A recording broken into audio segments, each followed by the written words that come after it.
What is good, everyone? This is your host, Deanna Radulescu with Label Free. To live your best life, you must live label free. And I'm back with another incredible guest. My next guest is a consultant, speaker, coach, author. She drives change, talent development, and effective leadership worldwide with GTDS. Please welcome Amanda Van Der Heiden. Amanda, welcome to the show. Hi, thanks for having me. I'm excited to talk to you. We've had no issues like having a great conversation, and your story is great, and I want to highlight that. So let's kind of start off with GTDS and what you do at that company. Yeah, so Global Talent Development Solutions. I know it's a mouthful, that's why we say GTDS. But it really is that specializing in learning and development, how to help people and companies be as successful as they can be worldwide. So I've worked with people. Last I counted, we're at about 40 clients in 15 countries and 12 Wow. industries. So it really spans outside of the norm some people are so niche and they have very Yeah. specific things. For me, I've gotten to work with people from all over the world, from all different levels, starting their career, ending their career, everything in between. And the fun part about that is you start to see trends Mm. across people and how can you help people be set them up for success. Yeah, you've worked with some really big names. I was looking at your website and like congratulations to you. I can't even imagine what it's been like to connect with some of those companies and help them improve their leadership and they're just like the development of their leadership style. Because I'm assuming that you go in and you work with them and try to see where they could improve.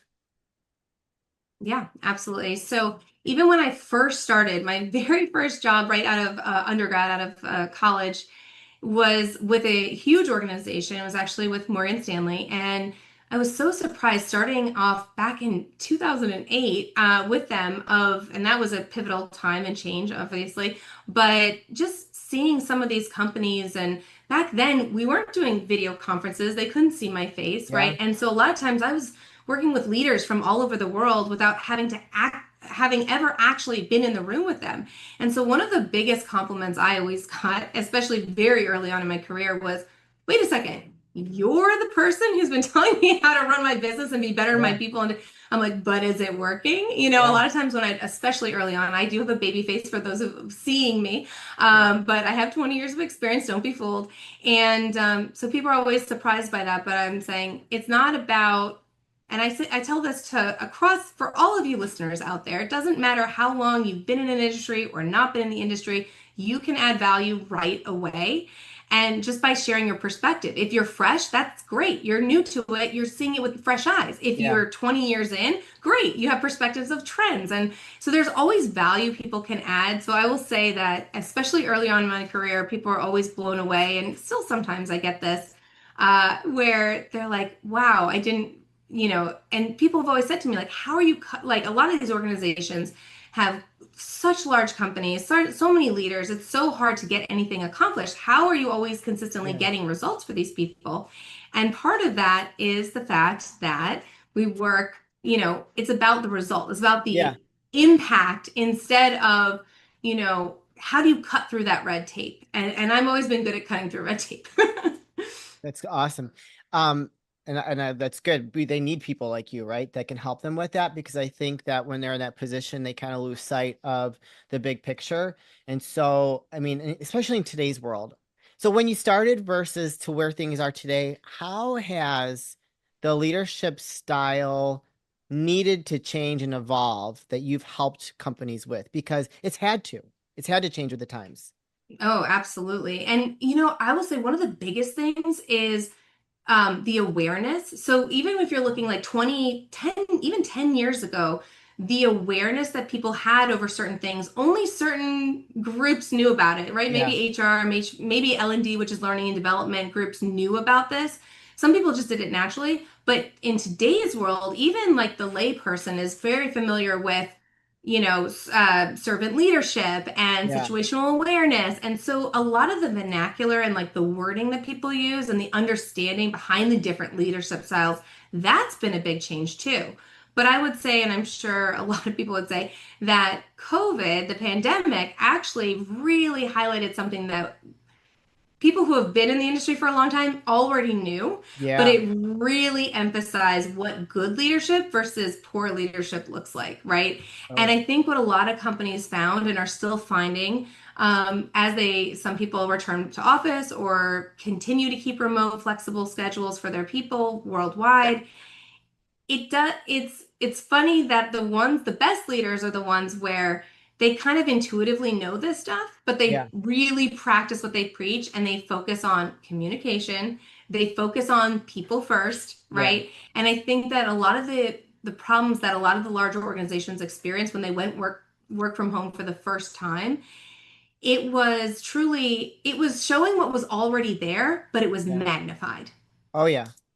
Yeah. What they called it, there was the great when people were just quitting jobs like left and right. What did they call it? I forgot during Oh, COVID. yes, yes, yes. Oh, that was a couple years ago. Oh my goodness. Yes. You know what I'm talking I about? do know what you're talking about. I can't think of it right now off the top of my head, but yeah, I do. Uh, I it was highlighted that. catchy too. We'll have to look it up. Yeah, I highlighted that like there was a couple conversations that I had during that time period where we were talking about like this great um when resignation or great whatever it was, Yeah, and just like how like there was a lot that was brought to light in the corporate world that needed to be fixed because how unhappy people were. It forced yeah. people to look at like they just weren't happy in the workplace, and they had to like a lot of large companies from what I remember reading had to restructure and like kind of put the employee first. Am I mean, did you experience that in the people that you were working with during that time? So a lot of the companies, it's funny, I had been 8 years work from home pre-pandemic. Oh, So at the beginning days, I was, companies were like, how do we do this? How do we manage people yeah, remotely? How do we, and it's like, well, it goes back to what have you been doing in the office? And let's see the good practices and the bad practices. In the office, a lot of leaders, they leverage the water cooler tactic, right? yeah, So they bump into someone, oh, by the way, I need that report. Oh, you did a great yeah, job. Good job, but you had to be more intentional. So when you're not just bumping into people, you have to be very intentional with your time and your messaging. yeah. But honestly, good leaders were doing that before the pandemic. Again, it's the pandemic really highlighted and emphasized the deficit of communication, the deficit of being intentional, how you're giving feedback and how you're supporting your people. Yeah. So when does a company, at what point does a company need to like seek someone like you out and seek GTDS out to work with? Yeah, so what I specialize is in these large scale global rollouts when you have these massive things happening across the organization. It might be a culture transformation, it might be a new initiative. So when Morgan Stanley and Smith Barney merged, they had to train up 10,000 employees in 1 year. So we brought on 550 contract trainers and Oh, we trained up 10,000 people. When Quest Diagnostics bought out wow. a competitor in 5 states, we had to train all the doctors and nurses and administrators in 5 states and in a small amount of time. And so I joke that really what I do is I organize the chaos, right? Yeah. Do you have the right people? Do you have the right processes? Do you have the right systems? Do you have the right tools? And we're going through this another pivotal thing in the world. As we know, AI is a huge topic right now. How people are leveraging it, how are companies rolling it out or not? And so from that perspective, it's been a lot of that as well. So to summarize that. So basically, when there is a point of change within an organization, you need someone who can look at the macro level of Okay. what is everything in flight and what's the downstream impact. So I've been called a lot of things, but I always joke a rose by any other name. We talk about labels here. I love Yeah. the name of the podcast, but it doesn't matter what the name of what people call me is. At the end of the day, it's bringing people together to Yeah. make sure that we're all rowing in the right direction and that we're all getting the result that we're looking for collectively. So sometimes project manager, sometimes program manager, sometimes global program manager. But at the end of the day, it's bringing in to have someone come in and really focus on that, looking at the macro, organizing the chaos, Yeah. getting that perspective of, hey, have you thought about this? How can we make this better? How can we, at the end of the day, for me, it's all about how do you support your people? Because an Yeah. organization really isn't anything, it's a collection of a ton of people. So, how do you get those people? And again, it's not always equal, right? So, some No. people are going to need different levels of support than others. So, it's that macro view of, so typically at a point of change. Wow. 10,000 people. That is like a huge undertaking. How long did that take you to get them all like up to speed? We had 1 year to get all 10,000 people Ooh. trained, and this was a big stakes impact because it was like money on the table. If they didn't know how to properly use the system, so that was a system integration. If they didn't know how to use the system, you're talking about major stock loss, Yeah. money, financial impact. And so, but the rollout, the sheer rollout of 10,000 people, and that one was just in the US alone, whereas some ones there's another one I did where there was, 10 countries involved. So you have multiple languages, you have multiple culture issues Wow. and changes happening. And are you in regulation with all the countries?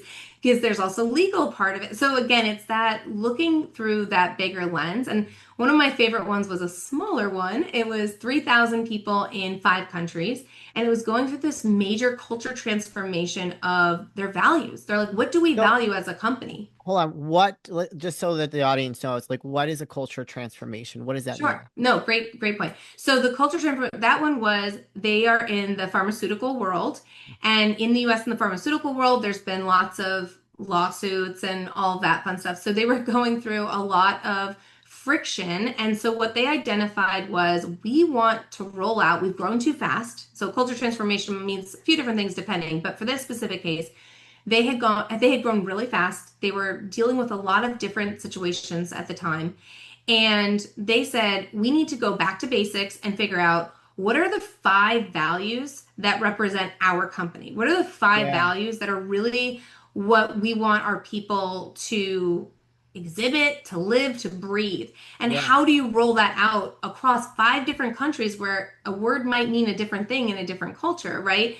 And so, how do you get those 5 key values and come together collectively as 3,000 people in 5 countries? How do you come together and get them? So what we did was we figured out how do we roll them out so people are aware of them? How do Yeah. we make sure people are living them? How do we make sure to keep people motivated and engaged? Because again, you get busy, you get in your work, you're working, and then the nice to haves kind of fall away. So it's how do you keep reinforcing it and encouraging people and bringing people back to the table?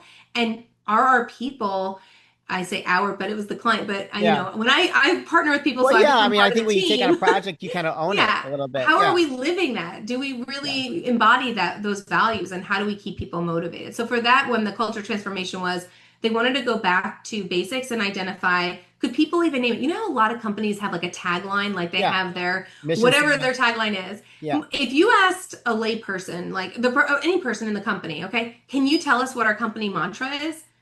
How many do you think could actually answer it? They didn't have it. Yeah. They're not going to be able to do it. And then some of them, Yeah. it's like a pair, or what's the company's vision? What's the Right. company's vision? We should all know that for the companies we're working for, but a lot Yeah. of times we don't know what it is, right? Yeah. And it sounds good on a wall or on a quote, Yeah. but if people don't can't even tell you, if you bump into someone in your company and say, "What's our company mantra?" or if a new person just got hired and said, "What's our company mantra?" And if someone has to say, let's look it up, then Yeah. it's not being effective. It's not Yeah. being used, and it's not being used as a pillar of this is what good looks like and this is what we represent. So how long did that one take you to integrate or to That was a fun one. massage? So, and this has been almost textbook, like for pretty much every client I've ever been in. They're like, we just need like a project manager for like 20 hours a week for like, I don't know, 4 months maybe. And then come to find out, it's this huge major transformation, right, Yeah. that's happening. So they ended up extending me. I built the relationship, and 3.5 years later, I Three and a still half. work with that client today. Different capacity, different things, Right. but Sure. but it definitely took longer than that. So the full culture transformation, it was about a 15-month process Yeah. to create the awareness, to create the habit, to get people motivated on board, to reconcile the people who were there, because there was also a lot of that we've always done it this way Yeah, of mentality. And course. Yeah. so that's not how we're going to do it in the future. So if then maybe you're not aligned with where the values are, and maybe this is not the right place anymore. So it was about 15 months. It was about 15 Yeah. months of a journey. And yeah, so it's always fun. I feel like something like that, a project like that, like you say, you're still working with that client, actually opens up other avenues where they need someone to help fit because it's like a domino effect, right?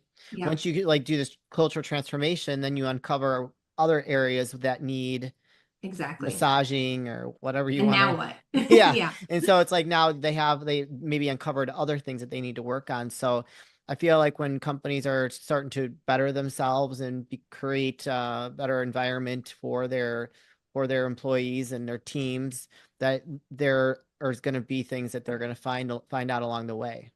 Yeah, exactly. Exactly. And like, so we had one where they called me up in July, and this is the one I actually visited Chicago for. Oh, So okay. they called me up in July and they said, "Help, we have 500 people flying in from all over the US, and they're coming in December on these dates.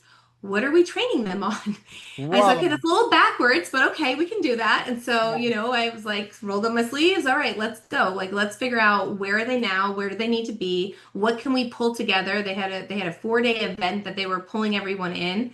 And it was the first time they were ever doing it. They'd already identified the 500 people. They already knew the dates, but they had no idea what they were training them on, what they were doing with them. Whoa. So I Okay. had like 4 months on that one, and that was, yeah. So it's always fun. I bet. And you probably learn a lot, like just going into all these different. Is there one key element that all companies share that they need to look at? I'm just Yeah. curious. Here's the one. Here's the trend for all of them. Yeah. Okay. The first time I get on the phone with them, and even afterwards, they always say, "Well, our company is different how we do things. Everyone thinks they're different, but people are people." And Yeah. if I could just, yes, there are certain specific challenges to that industry Yeah. or that specific group is dealing with, of course, and you have to take that into account. But overall, every single client always says, "We're very different." And it's not. And it's Yeah. so I have 2 degrees in psychology. I also have my master's in industrial organizational psychology. And one of the things that they talk about in psychology and especially in abnormal psychology is, people think that they're alone in what they're feeling or what they're going through. Yep. And a lot of times, especially in this world, in this connected world, we know we can find another person in the world that either, for better or worse, shares that belief or whatever.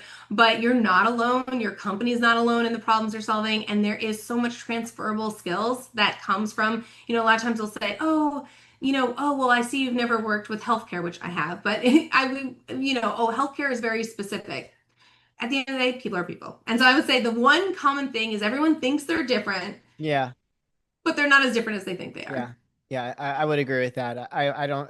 A company is a company is a company, and the only thing that can makes up a company is your people. And Yeah. it's like you have to give. Yeah. I mean, I would. I could see that. You mentioned AI, like that's a new thing. And so are you taking on projects with people that are implementing AI into their process flow? Yeah, so And we actually have a new branch at GTDS that's focused, specialized on AI. I am not your AI person, I promise okay. you that. It is not me, but we do have a new branch and division that's focused on that because again, what we do at the end of the day is learning and development, implementation, right? And so Yeah. part of this, and I just came off of a conference with 20,000 people from all over the world, Great. and everything is AI this and AI that, but it's really, really fascinating because of all the talk, you think it's much more widely accepted or known. And out of LinkedIn, so LinkedIn polled, and I trust LinkedIn's numbers, they're saying that only 9% of companies worldwide, 9% have either an idea on AI of an actual process plan and map Yeah. or are Yeah. actually doing it. 9% of That's pretty all low. companies around the world. When I heard that, I was shocked, honestly, Yeah. because you hear AI this and AI that. And I was blown away by that figure. And this was back in May. And I say that because it's been a couple months and we know how fast things are moving in the Yeah. AI world. But if you feel like you're behind or you feel like, "Oh, I don't know what's happening with this," you're not as far behind as you think. Yeah. And also, the thing that they emphasized was that if you are an early adapter and you are even thinking about it, you're more ahead than you think you are. So GTS does have a branch that specializes and focuses on that because, again, it's a very similar skill set of identifying where the company is at, right? Identifying Yeah. where they're at, analyzing it, figuring out what they need to be successful, figuring out how to roll it out properly, how to evaluate if it's successful, how to evaluate the return on investment that you're putting in and that your people are putting into it. So it's a very similar thing. We just have AI people who are specialized in like the AI Sure. topic, but it's very similar to the GTDS model. We have, a specific process and templates we follow based off of few decades now of this work with clients of what's worked well, how do we analyze, how do we help them manage successfully, and how do we help them evaluate? That would be a very interesting project just to be a fly on the wall to see like how the culture shock would be with people that are resistant to AI. Mhm. Now, I love it for things that I do because it helps refine my message, helps correct any spelling and grammar errors.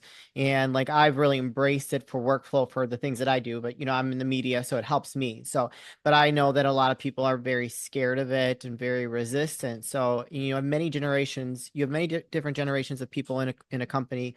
And so it would just be very interesting to know like how something like that would go, just to like Yeah. kind of like survey it and see like what that looks like. So maybe we'll have to have like a follow-up and get like a report from you. Yeah, for sure. And one of the things I love that I took away from that for any of you that are thinking a similar thing is I actually did a certification on learning development for AI because, of course, I want to Sure. continuous improvement, continuous Yeah. learning on my part. And that's not my world, but I want to scale up on it. And the instructor was amazing. And she has a mantra, she has like a tag that she talks about is like human, AI, human. So a lot of people think like, oh, AI is going to replace us, or No. AI can do everything for us. Nope. Not true. You have Nope. to your point of messaging for media, right? So you might type a message first, you put it through AI, see how they enhance it, Yep. but then you need to go back in and make it yours and edit Yep. it, right? And so that's Absolutely. the formula is human, AI, human. And I love that formula. And I keep reminding even senior leaders with these large organizations I'm talking about, they're thinking, oh, well, we can be so efficient and we can replace this and we can do that. Nope, you Yeah. still need a human person Yeah. dealing with making it human and making it Yep. human to other people. So human, AI, human. Yeah, because if you just type like something in there and don't give it any direction or don't review it, it will sound ridiculous. Or worse, people who don't know. So this is my biggest fear. People who don't know the answer will put it in instead of Googling it, will put it into ChatGPT or Yeah, whatever and accept it as face value. But you have to check because there's times where they give you completely wrong information, but they say it so confidently, you're like, oh, of course this is the answer. So again, it's one of those things where we need to be mindful and we need to be helping. Yeah. and have critical thought. Hello, Yes. use your Yes. brain. Yes. Yes. Check, validate, verify. Yes. Amanda, where can people find you, connect with you, and learn more with working with GTDS? Yep. So www.gtdscorp.com. And there's a place to reach out directly. If you are a consultant and you love working with clients, reach out because we're always looking for great people for our clients.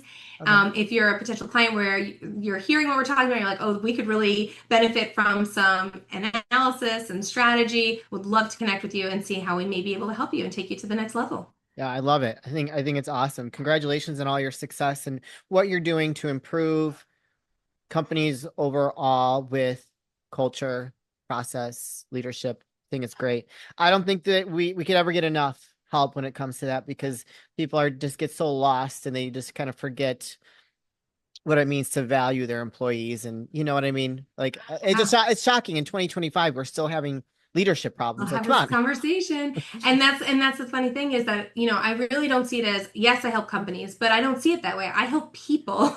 Yeah. So because if their companies are doing better for them, then they're going to be better off too. Yeah. So for me, it's all about the people. And I'm constantly reminding senior leadership, regardless of the client, okay, but how is that going to impact your person, your people, your workforce? Yeah, I love People that. first, always. Yeah, amen to that. You guys, I'm gonna put her links in the show notes. So if you connected with her, know somebody that needs to meet Amanda, don't hesitate to go click the links, go follow her on LinkedIn and send her a message. I'm sure she would love to connect with you. Amanda, this is the part of the show where I like to ask for last words of wisdom or advice. What would you like to leave with us today? Before we started the recording, we were talking a little bit about mindset, and I just think that that's more important than anything you hear or do. Everything your world is a reflection of your brain, and I'm just getting into this more and more recently, but I would say, mindset is so powerful and just check your mindset, look up mindset stuff and hacks because again, that's going to make you the most successful you can be. It starts Amen. with you. It starts with the way you're thinking about the world. Yes, and be honest with yourself. You got to be honest with yourself when it comes to that mindset so that you can get yourself on the right path and stay focused on your goals because sometimes I think we lie to ourselves. You Or we're know? unaware. It's first Yeah. step is knowing, right? First Yeah. step is even knowing and being aware of it. Yeah. Yeah. Great. I love it. Amanda, thank you so much for being such an incredible guest today and sharing some of your stories and some of your expertise with improving the workplace. And I like that culture transformation. I love that. I think that was a great thing to highlight. So thank you so much for being with us today. We appreciate you. Thanks for having me. You guys, this is your host, Deanna Radulescu with Label Free. To live your best life, you must live label free. As always, don't forget to subscribe, follow, rate, review, comment, share, all those good things. And I'll be back soon with more dynamic guests.